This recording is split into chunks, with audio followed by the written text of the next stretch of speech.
बात करेंगे चंडीगढ़ प्रशासन के अधीन आने वाले सरकारी कर्मचारियों पर 1 अप्रैल से सेंट्रल सर्विस रूल्स लागू होगा, जिसकी घोषणा बीते दिनों केंद्रीय गृह मंत्री अमित शाह की तरफ से की गई। लेकिन अब इसको लेकर पंजाब में राजनीति जो है वो अपने चरम पर है। पंजाब की आप पार्टी और कांग्रेस इसका पुरजोर विरोध कर रहे हैं। ऐसे में आज पंजाब बीजेपी के महासचिव सुभाष शर्मा के साथ हमारी संवाददाता ने खास बातचीत की है। देखिए जरा।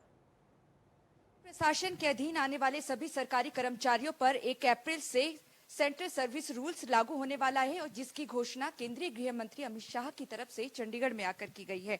इस वक्त मेरे साथ बीजेपी के महासचिव सुभाष शर्मा जी हैं। सर, जब से केंद्रीय गृह मंत्री ने चंडीगढ़ में आकर इसकी घोषणा की, राजनीति अपने चरम पर हो चुकी है।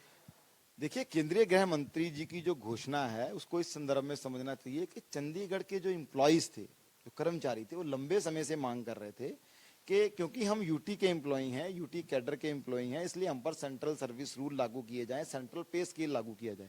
और ये मांग क्यों कर रहे थे ये भी समझना चाहिए, क्योंकि पंजाब के जो पे स्केल थे वो अब कम हो गए हैं। पंजाब पे कमीशन लागू नहीं कर रहा है, सेंटर ने लागू कर दिया 7वां पे कमीशन।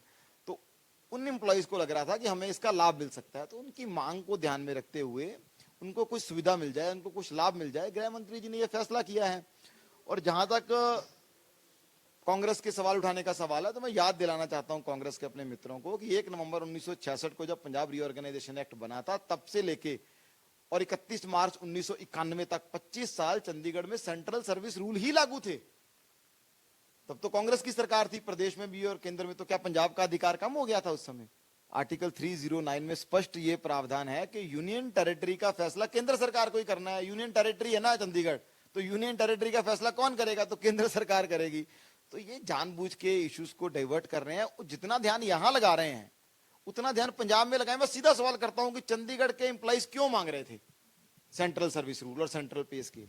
पंजाब के लागू थे इसलिए मांग रहे थे कि आपने पंजाब में इतनी बुरी हालत कर दी है एम्प्लॉइज की, तो चंडीगढ़ के मुलाजिम कहते हैं भैया पंजाब की तो जो हो रही है उनके कारण से हमारी क्यों हो? अब इनको साइड पे लगा के ऐसे लोगों को मंत्री बना दिया। लिस्ट आई दिल्ली से, राज्यसभा की नॉमिनेशन हुई। कभी हुआ था पंजाब में ऐसा?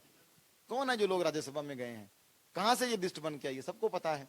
तो ये जो रिमोट कंट्रोल से चलाने की जो बात चल रही है, देखते हैं पंजाब की जनता कब तक इसको बर्दाश्त करती है। सिख बंदियों की रिहाई सर अभी तक नहीं हुई, उसके पीछे क्या तर्क है? उसका जवाब केजरीवाल साहब को देना चाहिए। वो तो केजरीवाल साहब ने फाइल रोकी हुई है।